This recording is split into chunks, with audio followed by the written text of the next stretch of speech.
Voici quelques paroles inspirées de Maître Eckhart autour du thème de la non-dualité, action, contemplation, travail, vacances, pour essayer d'en dégager une expérience qui, peut-être, fut la sienne, qui, peut-être, sera la vôtre. Nous pourrions l'appeler aujourd'hui contemplation dynamique ou laborieuse vacances. Le premier pas vers la réalisation de cette contemplation dynamique ou laborieuse vacances serait, pour Maître Eckhart, d'intégrer en nous Marthe et Marie comme les deux yeux ou les deux joues d'un même visage. Vous connaissez le texte de l'Évangile, Luc 10, 38, 42. Jésus est chez son ami Lazare à l'heure du dîner. Marie est à ses pieds. Elle écoute avec attention et amour chacune de ses paroles. Pendant ce temps, Marthe est affairée par les multiples soins que demande la cuisine et l'art de dresser une table. Elle demande à Jésus, cela ne te fait rien de me voir travailler tandis que ma sœur est à tes pieds sans rien faire.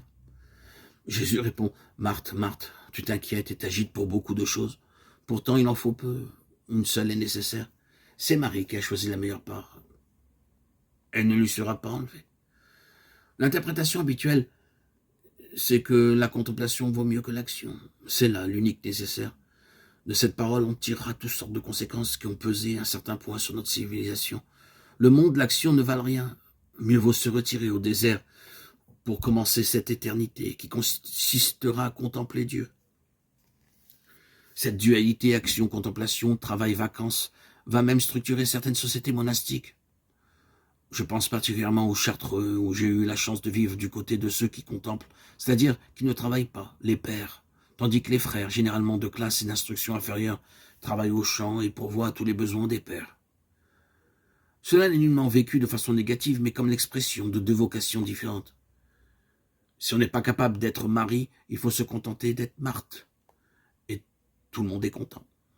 Parce qu'après tout, nous serons jugés sur l'amour, frère ou père, actif ou contemplatif. Nous approchons ici d'une autre interprétation du texte évangélique. Ce que Jésus reproche à Marthe, ce n'est pas de travailler, mais de s'agiter, de se faire du souci et de travailler en louchant.